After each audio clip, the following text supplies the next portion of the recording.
thanks so much for joining us for this webinar. We're going to get started in just a couple minutes. I just want to give everybody time to get into the waiting room.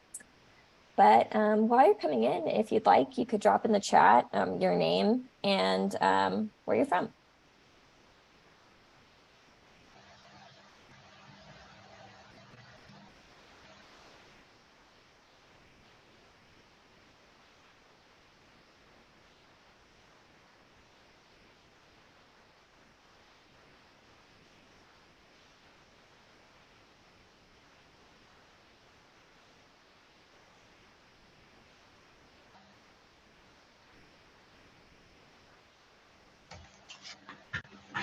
It looks like we've got a good bit of people in. I'll continue to let people in. But as I said, my name is Julia, and I am at Communications at NREL. Thank you so much for joining us for this webinar. Just a couple housekeeping notes. We will be recording, so we will be able to share this recording with you all at a later date. And if you have questions during the webinar, please drop them into our Q&A, and we will have time to address them at the end of the webinar. So with that, I'm going to hand it over to Nathan, who is going to talk a little bit more about NREL. And I will try to keep it very brief. Hello, I'm Nathan Wiltsey. I'm obviously with NREL. NREL is one of 17 national labs that have served as leading institutions for scientific innovation in the U.S. for more than 90 years. NREL has employs nearly 3,400 people and has more than 1,000 active partnerships. It has partnered and supported more than 3,000 communities, tribes, jurisdictions, utilities, and businesses for energy transitions, planning, technical assistance, capacity building, workforce development, and more. So needless to say, I could spend several hours on NREL. But in this particular effort, we are supporting DOE's Office of State and Community Energy Programs with the Energy Efficiency and Conservation Block Grant, and specifically supporting with respect to the Energy Efficiency and Conservation Strategy. So we are helping provide technical assistance related to that portion of the application on this formula funding. I'm going to turn it back over to Julia before I use up my allotted time. Thanks so much, Nathan. All right, so we're going to get started with our first poll. And this is just asking you guys a little bit about yourself, if you wouldn't mind filling that out. And I am also going to hand it over to Odette from SCEP. Thanks, Julia. Hi, everyone. Welcome. I'm Odette Muka with the Department of Energy, State and Community Energy Programs Office. I am so excited to have you all on the line today. Delighted to be able to provide this really lovely webinar for you on the amazing SLOPE tool. SLOPE is one of my favorite tools. It is a great place to start on your clean energy data journey. The way I think about it is data is power, right? So the more you know about your current energy and the data behind it for your community, the more powerful you'll be. So it's a great place to begin, no matter where you are in your clean energy transition journey. And it's also a really easy tool to use. And it's really, I really love the fact that you can have really great visualization of the data too. So you can make really stellar PowerPoints. Before DOE, I was working as an advocate, and I would always be stealing images off of SLOPE and the lead tool for all of my PowerPoint presentations. So I encourage you all to do the same thing. So thank you again for joining. I just have a couple quick announcements. So you just heard from Nathan. He and Sarah are the two folks leading our technical assistance efforts to help all of you with your EECS, or the Energy Efficiency Conservation Strategy. So if you haven't talked to them yet, please send them an email to get your 10 to 20 hours of free technical assistance from NREL. So that again is EECS. I'll put their email in the chat so you can get in touch with them directly. They are based in Fairbanks, so wish them some warm thoughts when you have a chance to talk to them. But they'll connect you with experts across the lab at NREL to help you sort through whatever technology you're going to work on. So it's a really excellent resource. It's available now. I encourage you all to do it if you haven't yet. Okay. And then reminder, if you just joined us, please put your name in the chat and tell us where you're located and your level of familiarity with the slope tool. Okay, a couple more announcements, and then I'll turn it back over to Julia to tell you more about the slope tool. Reminder, if you haven't yet, submit your pre-award information sheet. That's always going to be reminder number one until we have all of them in. The next Blueprint cohort meeting that we will be leading is Friday the 13th. So hopefully it's not too scary of a day, but do register for that. The link should be up on our website. So Blueprint cohort meeting, Friday the 13th. Next reminder is the Community Energy Fellows Program. So that is an offering just for EECBG recipients, such as yourselves. And if you're feeling like you need some more capacity in your office, you need a fellow to help support you on your day-to-day work and getting the EECBG project completed, please apply. You can get a full-time clean energy fellow fully funded by the DOE that will be with your community for 18 months if you're selected. So the applications for the first round are due tomorrow. It should only take you about 20-30 minutes to fill it out, so don't hesitate. You could do it right now, right after this webinar. Let me know if you have any questions about that. My third announcement is the Communities Leap 2.0. So that's another program that our office just released.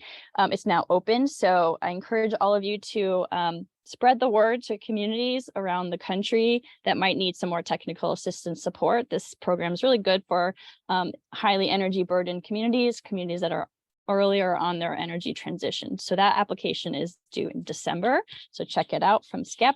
And finally, the Energy Futures Grant is also open. That is also from SCEP, and the deadline was just extended to mid-November. So the Energy Futures Grant is going to be about $500K for groups of communities such as yourselves that are doing really innovative, cool, exciting, bold, clean energy projects and ideas. So check that out. You have about a month and a half to get your applications in for that. And so that's it. I hope you enjoy this SLOPE webinar, and do ask all of your questions in the chat. And I really encourage you to follow along with the demo so that you get familiar with the tool and just plan to use it every day. Thanks. Back to you, Julia. Thanks, Odette. Yeah, so I am excited to introduce our presenter today. Megan Day is a senior energy planner at NREL, where she serves as the lab's subject matter expert on state, local, and tribal planning for equitable clean energy transitions. She leads the 20-member modeling and analysis team for the LA 100 Equity Strategies project, mapping pathways for an equitable transition to 100% clean energy. She led the Sustainable Communities Catalyzer and the development of the State and Local Planning for Energy platform, which we are talking about today, which provides jurisdictionally resolved energy and equity data and projections. So yeah, with that, thank you, Megan, for presenting today. Thanks, Julia and Odette. I'm thrilled to be here with you today, and let's talk about effective stealing of information from the SLOPE platform. That's what it's there for. So we'll figure out how you can steal those visualizations and get that data and move forward with your strategy development, right? So that's where you are, and that's really where SLOPE is most effective in helping you get that big picture, first stop shop for data and information that can help you develop your broad strategy for your opportunities and potential. So here we are with clean energy planning with the SLOPE platform. This is the State and Local Planning for Energy platform, and I will try to walk you through what SLOPE is and why it might be helpful to you. So SLOPE is a free and easy to use platform. It's meant for you, right? For the general public, for layperson type practitioners who are trying to make energy decisions. The goal here is to help energy planners at the state and local level make data-driven decisions to achieve their community's energy goals. And I saw in that poll that there are a lot of local community members here representing local jurisdictions. So we will focus on that local aspect and get right down to census tract and city and county level data. But we also serve state level data as well for those who might be from a state, or you could compare your community across your state. There are two main components of the SLOPE platform. One is the scenario planner, where you could explore the impacts of different energy transition scenarios on energy consumption, emissions, and costs at the county, state, and national scales. And here we're very excited to be integrating both the transportation sector and the building sector and deliver that information to you down to the county level, right? So you can see the interactions under different types of scenarios and decide where you might want to focus your efforts that can best achieve your goals. There's also the data viewer, where we have over 40 different data layers with city, county, and state data on renewable energy, efficiency, and sustainable transportation, as well as jobs and equity data. So we will be doing a deep dive into all of those data sets. Well, many of them. We can't get to all 40. So I'm looking forward to sharing that adventure with you. And so I'm just going to give you a little bit of a broad overview, and then we'll dive into a live demo. So here is when you might want to pull up the SLOPE platform and follow along for your own jurisdiction and explore the data, get some of that muscle memory so you understand how to get back to those data sets and visualizations that you should steal. So we'll have the SLOPE link in the chat, I believe, but you can also just Google SLOPE NREL and it should come up, or DOE, it'll come up. So again, state and local planning for energy, or SLOPE platform. And yeah, follow along. So I have a bad habit of just diving into the data because it's so amazing and I'm excited about it. But then some people are like, well, where do you get this data? And I don't trust it. So I want to just give a really light touch to the level of robustness and trust that you can put into these data. However, they are scenarios that go into the future, and any projection and prediction for the future is wrong. So with that grain of salt, please know that the scenario planner is developed based on 7 flagship models and tools and studies out of NREL, including the Regional Energy Deployment System, DGen, RESDOC, ComStock. These are all names that you probably don't know or care about, but these are really robust models. As an example, REEDS has been developed over nearly 20 years now at NREL with updates every year. And so we've invested a lot as far as Department of Energy support for this really robust model to understand how electricity is generated and distributed and used across the country. And here is how we integrate those tools and models with other data sources from the US Energy Information Administration and elsewhere. And so we integrate, again, transportation data as well as buildings data from the residential, commercial, and industrial sectors. And we model different scenarios down to, I believe there are 24 or 5 different scenarios that you can view on the scenario planner. And we will take a look in just a minute, live demo. SLOPE also has a data viewer, as I mentioned. And so here we have data on consumption, efficiency, costs and emissions, buildings, renewables, transportation, cost of energy, as well as many other data sets that might be useful. We always try to resolve at the state, county, census tract level, the lowest or finest resolution of that data that we can deliver to you that's available. One of the things that's delivered on the data viewer on SLOPE is technical generation potential for multiple different renewable and clean energy technologies. And technical generation potential is a little bit of a tricky concept that I just want to touch on.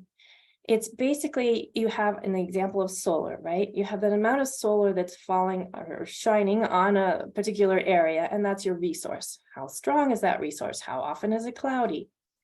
And then the step up from that in this pyramid is technical, right? So then we take that resource, how much sun is available, and then we cookie cutter out some things that are not appropriate for solar development, water bodies or buildings or lakes or things, areas where you wouldn't want to develop. It would not be appropriate or suitable for solar development. Steep slopes, protected natural areas and parks, etc.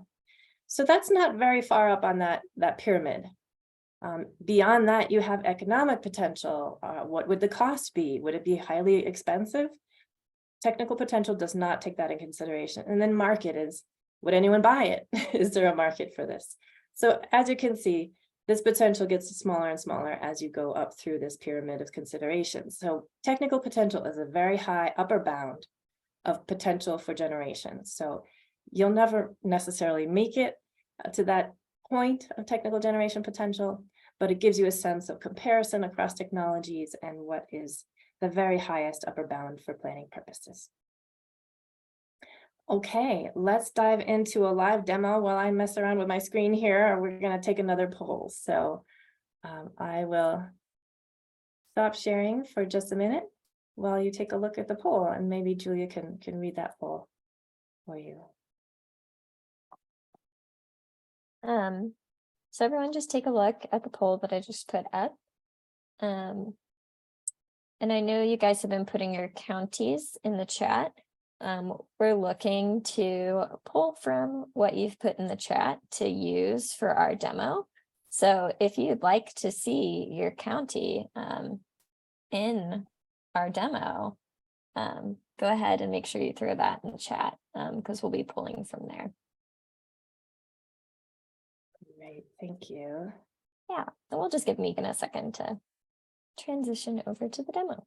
Yeah, and I'm gonna also turn off my Teams so it stops bugging me. Okay, now let's see how we can get back to the Slope platform and a live demo. So I can't see the chat, so Julia, if you want to maybe let me know a particular county that has been that has been suggested, that would be fabulous.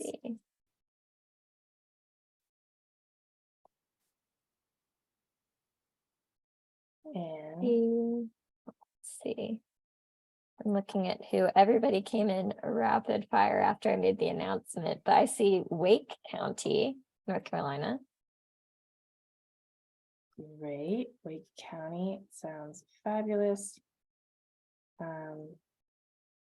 And let's take a look at that. Okay.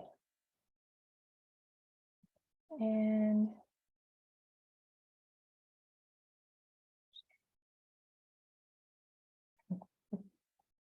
okay. So how's that looking? Looks good. All right, here we are, the Slope platform. So as you can see, there's the scenario planner and the data viewer. And there's also a video introduction and an about page, questions and frequently asked questions, etc. So lots of places to explore. First, as I mentioned, we're going to go to the scenario planner, right? And so let's take a look at Wake County. You said North Carolina? Yes. All right. We'll see what we can find for Wake County. All right, so here is this scenario planner. And what we show first is energy consumption. This is by different sectors, right? We've got the residential, electricity and non-electricity in yellow and orange, commercial, electricity, non-electricity in reds, and industrial. You don't have much industrial energy consumption in Wake County, North Carolina, but you have a whole lot of transportation. These are on-road transportation fuel consumption. The very thin light blue line is transportation electricity consumption. So we're going to take a look at a comparison view. This is pretty key if you want to compare scenarios. So up here in the comparison view, I'm going to switch that on. And we're going to switch the right side here to emissions and shrink that back down. So here in Wake County, we can see that consumption, this is BTUs, you have a whole lot of consumption from on-road vehicle transportation. And then if you switch to emissions, it is quite similar, right? The bulk of the emissions are coming from the transportation sector. And this is projected out to 2050 in a reference case, business as usual, not much changes. So we can look at those particular data points by scrolling across, moving the year, and exploring different parts of the chart. You can also download the data. This is the download button up here for each of these scenarios. It'll give you a lot of data, but you can sort through it and use it.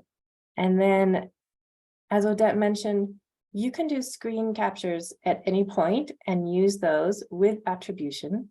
We generally give you a way to cite this somewhere in there. It's in there. So we just ask you to reference where you got it from, and please use these visualizations in any way that it might be relevant to your strategy development or other energy planning. All right, so this is a reference case. Let's explore some other scenarios. So for Wake County, what happens if we do high building energy efficiency? We can see there's substantial decrease in the energy consumption in the building sector, but the transportation sector is not impacted there, right? Elsewhere, I've seen about a 9% decrease in emissions from, this is basically best available, but cost effective, net present value positive energy efficiency measures in the residential and commercial sectors. What happens if we move instead? We're going to take this off, back to reference, and we're going to go to 95% grid decarbonization by 2050. This is again clean energy, 95%. And we can see that those energy sectors, not a whole lot of natural gas in Wake County, North Carolina, but that building energy decreases a fair amount, but not the transportation sector, right? That's really not affected. So we're going to now combine that 95% grid decarbonization with a high level of electrification. And this is transportation electrification as well as buildings. The impact is much greater in the transportation sector. And now we can finally see emissions reducing in that transportation sector. You do see a little bit of emissions increasing with that light blue line, that's transportation electricity, but they are both reduced. Now, if we take off grid decarbonization, you would still see a reduction in consumption because electric vehicles are that much more efficient. So that's an interesting scenario to explore, right? Just reference case, no grid decarbonization. What if you electrified at high electrification of the transportation sector, and then you still do see that reduction? Now you can scroll down here and see some state level, well, you can see the detailed data for the year that you select, and then you can see some state level planning metrics. These are the assumptions that go into the model, right? From those flagship tools and models that and studies that we reference. So here you can see the difference between the level of renewable energy in these two scenarios, carbon emission reductions compared to 2005, etc. So those are helpful to look across different scenarios. And then you can have a more detailed description of what this scenario means and what are the assumptions and more robust documentation. There's always more robust documentation on the methodology, the data sources. You just have to keep digging if that's where you're interested in making sure you have all of your methodology and data sources. Okay, so that is the scenario planner. We're now going to move to the data viewer. And maybe if you can give me another county, we might try to explore that. Yeah. Next up is Dane County, Wisconsin, D-A-N-E. D-A-N-E. All right, we'll give it a shot. Okay, first on the data viewer, we're going to explore energy and environmental justice data sets. So this is our equity data. And we're going to go to the social vulnerability index. I'm starting here. We'll get to efficiency, renewables, and sustainable transportation data, but we'll center equity, right? How can you target your investments, programs, plans, and goals to benefit those who are most underserved and disadvantaged? And this is one way to do it. So we're going to take Dane County, Wisconsin. All right. Looks kind of rural. Oh, Madison. Madison is there, not so rural. We'll zoom out and see where we are in relation to some landmarks here. And then I'm going to go from the county resolution to the tract. And then we can see it in a broader context because equity is more spatially resolved, right? It's at the neighborhood level, it's at the household level. And a lot of times, if you look at the county or state view, the inequities wash out in those averaging processes.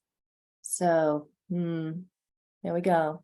Dane County. I'm going to select something in that area, in the Madison area. And here we are down at the census tract level.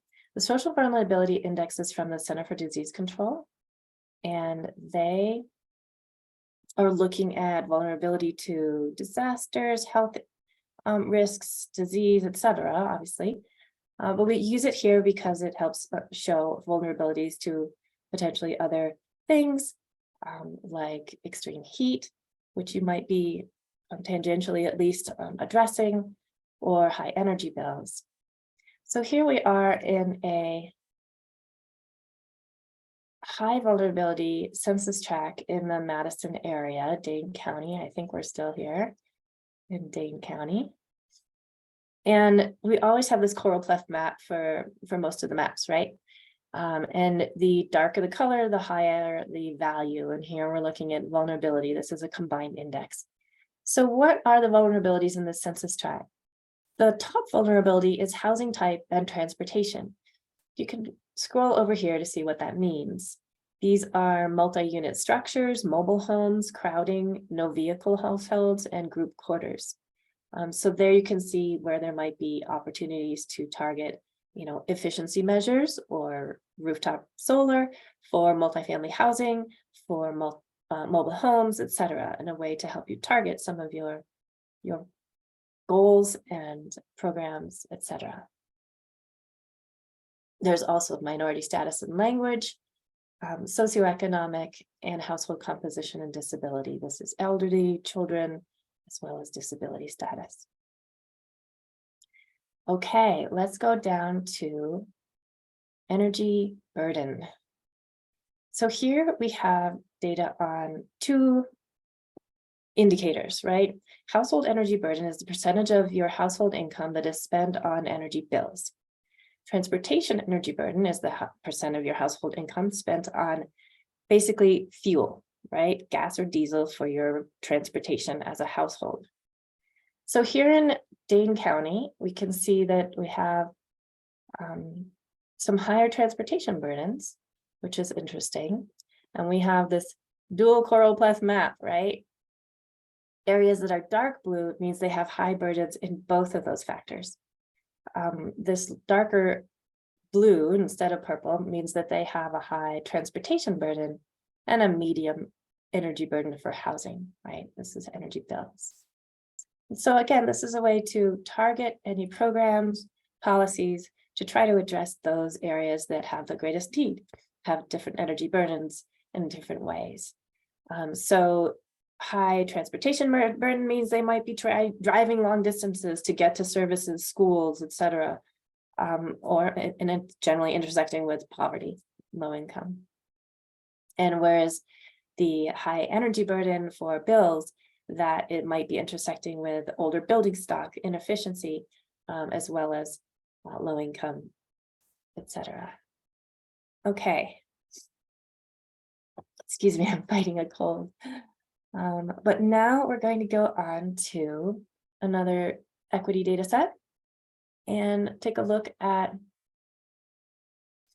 I'm actually going to jump to the data viewer here. Sorry, while I skip around. I'm going to take a look at low and moderate income households and energy efficiency savings. So remember this, we're going to come back to this in the efficiency sector, but this is sort of an intersection of efficiency and equity, right? These are low and moderate income households at the county level. We're looking at Fulton County, Georgia.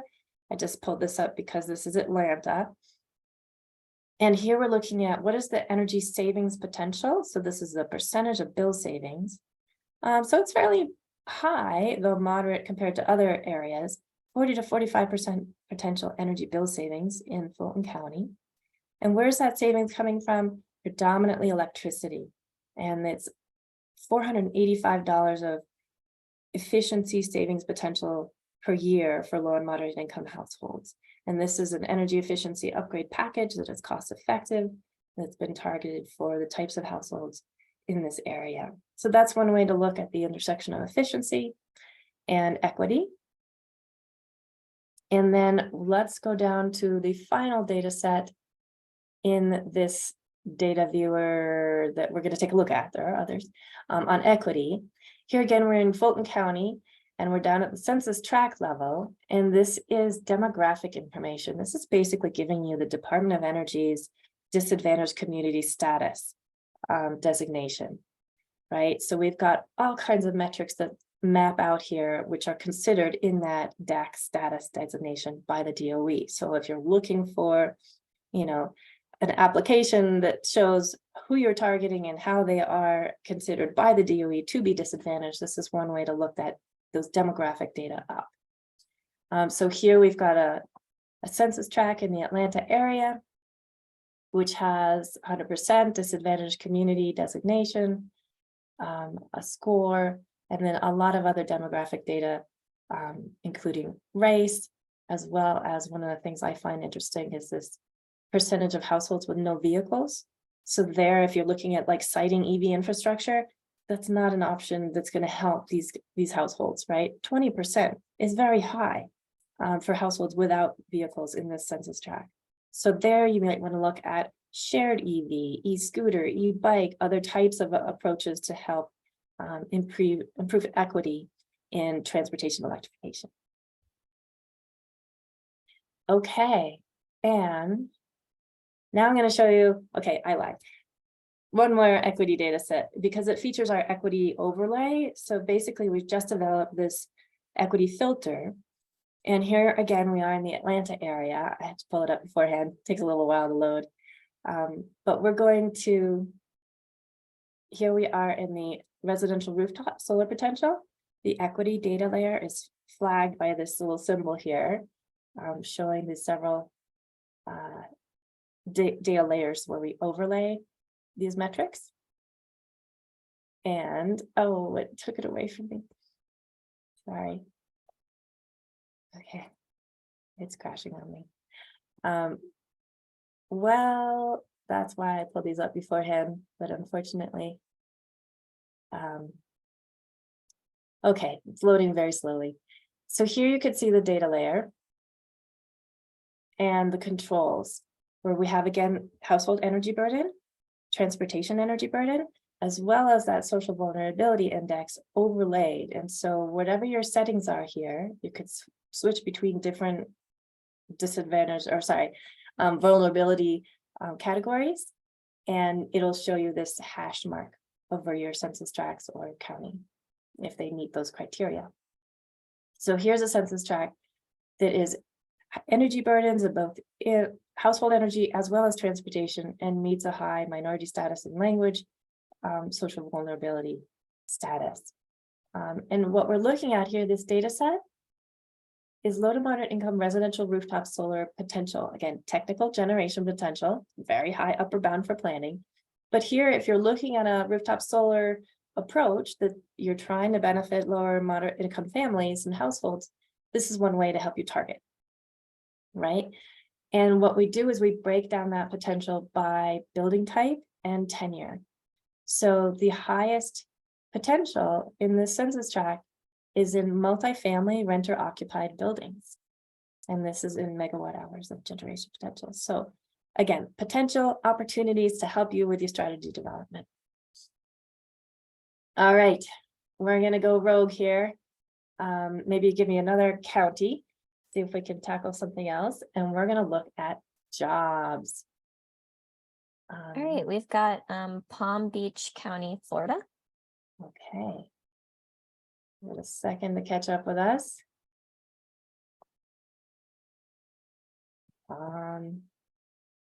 Beach. Okay. Here we're looking at job potential. Oh, wait, we got lost. Trying to get to jobs. Okay. Job potential. Oh, this is a state level one, so we'll do Florida. Sorry, no local level resolution here.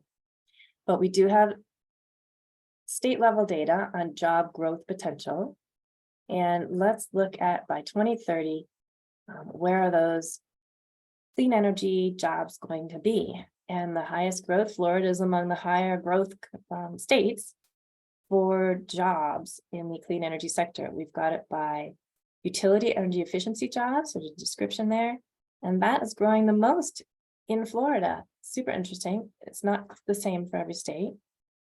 Followed by solar jobs, as well as land-based wind and battery storage at the end here. So if you're looking into job training, technical potential, as well as different job growth opportunities and how those can be prepared for and taken advantage of, this is a good data set to take a look at. What in your state, what are the potential job growth opportunities in the clean energy sector? Lots of energy efficiency, utility energy efficiency jobs in Florida. All right, we are now going to tackle energy efficiency. Oh, sorry, transportation come first. Okay, so some of you might be looking at transportation electrification, EV charging infrastructure locations. So if you want to give me another county. Yeah, Hennepin County. I may be saying that wrong, but it's Hennepin. Yeah. All right, we've got Minneapolis. Okay, Hennepin County it'll pull up the map. So here we're looking at light duty personally owned vehicle stock projections under a business as usual reference case and a high electrification scenario. Excuse me. So it's pulled this up for Hennepin County. The map is a little slow here. But what we can see in this chart on the right is the key information here that you might all be interested in is electric vehicles, right? And that's the blue. The solid blue line is this reference case, business as usual, versus the high electrification scenario, which is the dashed line by 2050.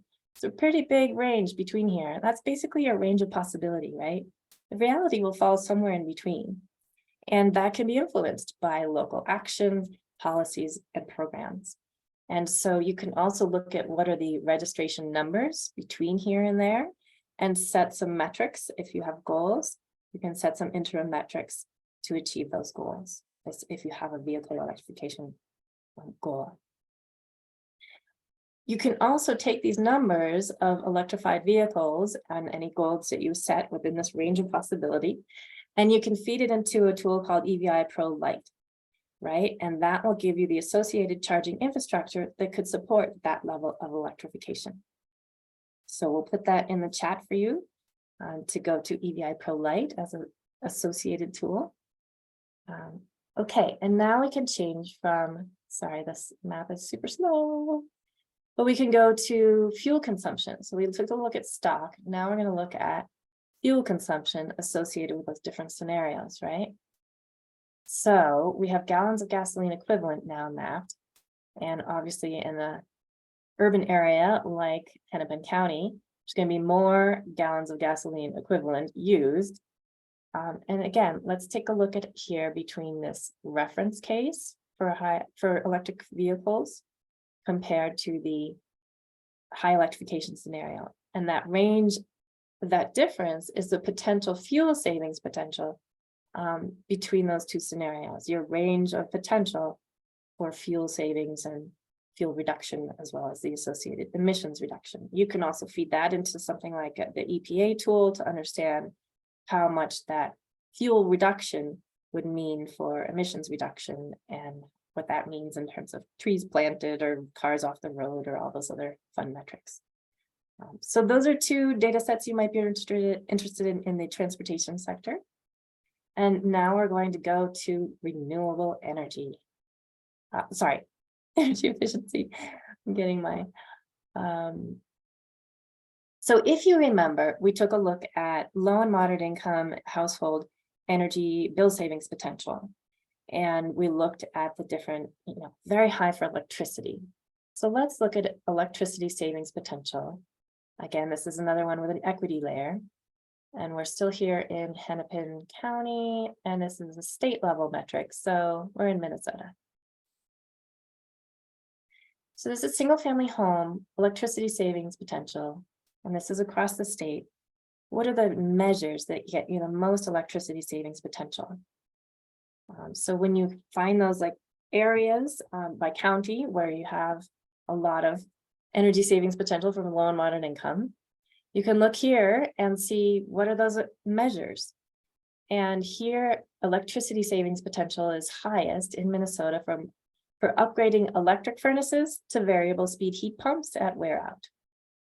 That's a pretty huge electricity savings potential measure, followed by LED lighting and basement wall insulation. You can also look at this for fuel savings as well as commercial energy savings. So this is electricity savings in Minnesota for commercial buildings, highest upgrading LED interior lighting. There's still a whole lot of potential both on the residential and commercial side for converting to LEDs. And in Minnesota, it's the top one, as in many other states. So check it out for your state and see what types of energy efficiency savings measures would be most effective. All right, we are now going to go to renewable energy at long last. So here in the energy generation section, we've got all kinds of technical generation potential by technology. I'm going to go to utility PV, and we're going to go down to the county level. You want to give me another county? Yeah, Webb County, Texas. Cool. Okay, Webb County, Texas. Whole lot of potential in Texas. You see that dark red? This is utility scale PV potential. Again, the resource as well as suitable land available for solar development. And you can see that a lot of this flat land in the sort of Midwest and West has high potential, as well as some areas in Maine. That's mostly because there's a lot of land available that's undeveloped and the counties are really big. So there's that factor as well. So here in Webb County, Texas, we can see that you have very high ground-mounted utility scale PV potential of 178 million megawatt hours a year. That can be something you compare to your consumption, which we have data on. We also compare it to other types of energy generation at the county level. So surprisingly, more than anything, you have concentrating solar power potential, even higher. And this is a logarithmic scale because we couldn't fit it all in because there's so much potential in some of these solar technologies. So it's not exactly as it seems, but you can scroll over and see very high concentrating solar potential, followed by utility PV in Webb County, then land-based wind and distributed wind, and then residential rooftop PV and commercial. So you can see how these kind of compare in your county, as well as maybe you see that there's a lot more utility scale PV potential in the county next door. Not the case here. And so maybe that's something that you collaborate across a region to generate some clean energy. So that's a way to compare clean energy down at this county level. But so if most of your potential is in concentrating solar, maybe you should focus on that. One way to compare whether or not you want to tackle that is by levelized cost of energy. And I'm going to jump down here. And this is again showing county level levelized cost of energy. This is not the value of energy. This is not the value to a household or even to a municipal or county government. There might be some strong advantages or goal achievements through different types of technologies. But this is showing, we'll move it to 2050. What is the lowest cost based on that levelized cost of energy technology across both fossil and renewable technologies? We've got 16 different technologies here. And it's pulling it up, but at least in 2020, it was hydro. And hydro in most of the country is the lowest cost technology. In Webb County, Texas, we see distributed wind, residential and commercial as some of the highest cost technologies. Let's click those off and spread out this chart. And we can see that at least now, this is concentrating solar potential, this orange line. It's dropping, but it's among the highest cost technologies. So even though you have high technical potential, that market potential is limited because of that high cost. Whereas you do have hydropower technical generation potential, and we're going to take a look at that in just a second. Very low cost. Moving forward, we see coal here in black, nuclear, as well as wind and other types of solar technologies. So it's a really good way to just make sure you're focused on those areas, those technologies with high market potential and low cost. All right, so hydro is a big opportunity in Webb County. Let's move from cost of energy to hydropower. There's several different hydropower potential here. I'm going to select non-powered dams.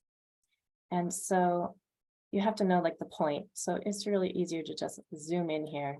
Doesn't look like a whole lot of hydropower in that area, but let's select a dam here. Now this is getting into some political territory here. I talked to one county and they're like, absolutely not. That is totally controversial and we want to blow up the dam and get rid of it.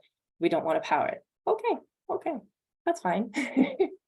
But this just shows you where there is technical generation potential from non-powered dams. They exist, they don't have power generation associated with them. They could add this much 90 megawatt hours of 90,000 megawatt hours of generation a year at this particular dam. So it's a way to just explore what are your, again, technical generation potential by different technologies across a region.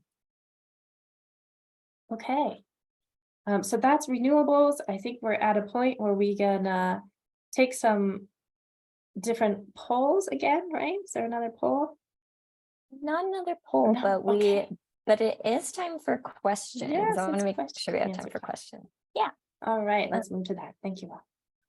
Yeah, so first question I have is, can you factor in additional planning, such as if you increased commuting by bike or if you let lawns go to natural vegetation instead? I don't have data on that. No, we don't have multimodal data, although we've just done some of that analysis for LA. And what are the energy savings potential and time savings potential, as well as cost savings potential for multimodal transportation electrification strategies, e-bikes, shared EVs, etc. But Slope does not have good data on that. Sorry. And next question, what does crowding mean? I'm assuming it's different from building density, since density would seem to be a benefit. In parentheses, it says more efficient, less transportation cost, although perhaps worse air quality. Right. Okay. Also, composition housing type is where there's crowding. So here again, we're looking at the Atlanta region. Crowding would mean the number of people in a household compared to the size of that housing, right? So crowding would be not density as far as how close are the buildings together, but in one housing unit, crowding would mean multiple families or individuals living in a unit that is designed for far fewer individuals, if that makes sense. As a planner, I hear you. Density, it can be a really good thing for many reasons. It can lower housing costs, etc. But but crowding in this case is the number of people in the housing unit. Awesome. Another question we had is there a specific browser that works best for Slope? I'm currently on Chrome, Google Chrome, and it's been working okay. It should work on other browsers without problem, Firefox, etc. It might not work on the Microsoft one as well. So Chrome or Firefox should be fine. Next question. Where do you pull information about housing type that generates info such as energy burden, potential for energy savings, etc.? I imagine solar panel potential comes from latitude and weather patterns, and the other data for transportation and household composition comes from census data. Yes, household energy burden is pulled from the low-income energy affordability data, or LEAD tool. And LEAD relies heavily on the American Community Survey. This is the Census American Community Survey. It's like the long form that you answer, and they answer things like, what is your average energy bill? We don't know what month they answer for, so there's a little wiggliness there. But if you want to explore the LEAD tool, you can dive really deep into how that energy burden splits out by housing type, tenure, income, and down to the census tract level. So we're pulling LEAD data here, again, based on the American Community Survey data and some analysis that we've applied onto that data. All right, last question that I have right now. What is the smallest geographic unit for the data? I work for a municipality, and census block group or tract would be ideal, or at least zip code. We don't deliver zip code because we find it doesn't play well with others. It doesn't match up to city boundaries or census tracts. It's really, where does the postal carrier walk or drive? And so that's not really helpful for our data analysis. But we do deliver wherever possible tract level data, as we're showing here. So there are multiple data layers that have census tract level data. We don't have any that have census block level data. Some of them are based on census block level analysis, but then we aggregate to the census tract to deliver more confidence in the data at that aggregated level. Awesome. So those are all the questions that I have right now in the chat. I think if anybody else has any questions, feel free to go ahead and drop them in, since we have a couple more minutes. Sure. Since we have just a minute, I want to just highlight that you can actually sign up to have an account with Slope. So that means that whenever you pull it up, it'll get you back to your jurisdiction instead of having to search for it and go round and round about. And it also means that we'll be able to share some updates with you on the platform, since we might, if you share your email account, email address. So that's here on the homepage. Creating an account, it does have some wonkiness as far as the type of account you need to create, but there's also answers in the about and Q&A section that help you walk you through that if you find any issues. We had one more little question come in, and I think we maybe touched on this earlier. They asked, can you account for adding more vegetation, like increasing forested areas? I mentioned that you could convert some of these strategies to using the EPA tool. They have a great tool that you can convert to, like, number of trees planted. So that's one metric that you could use for as far as emissions reduction to translate that equivalency. We don't have forestation or reforestation in the data viewer, but I do want to flag the potential for co-location of habitat of endangered fauna and flora at utility scale PV sites, at wind sites. For revegetation, you can move from a tilled agriculture to a perennial vegetation. You can do carbon sequestration with native grasses with deep roots, and we have some data on that, but we don't deliver reforestation or vegetation data on slope per se, but we do have a lot of opportunity as far as utility scale PV and how you could pair that with types of revegetation. Awesome. So I don't think we have any more questions.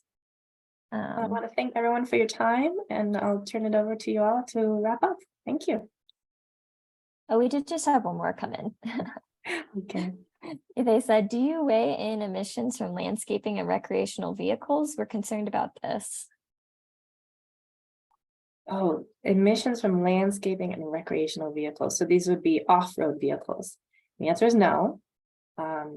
So we focus on road vehicles, and that emissions from diesel and gasoline consumption from those on-road vehicles, but that includes motorcycles, buses, heavy-duty trucks, light-duty personal vehicles, etc. So no, don't have that separate data on slope. But if you're aware of a data set that we could host on slope and you think we should include it, please let us know, and we'll take a look. Thank you. Awesome. Thanks, Megan. Thank you. All right. So thanks everyone for joining us. As I mentioned, this has been recorded and we will be able to share this and the slides with you afterwards. So with that, thank you. If there's any last minute questions, you can go ahead and drop them in and we can see if we can answer them at a later date. But thank you all for joining.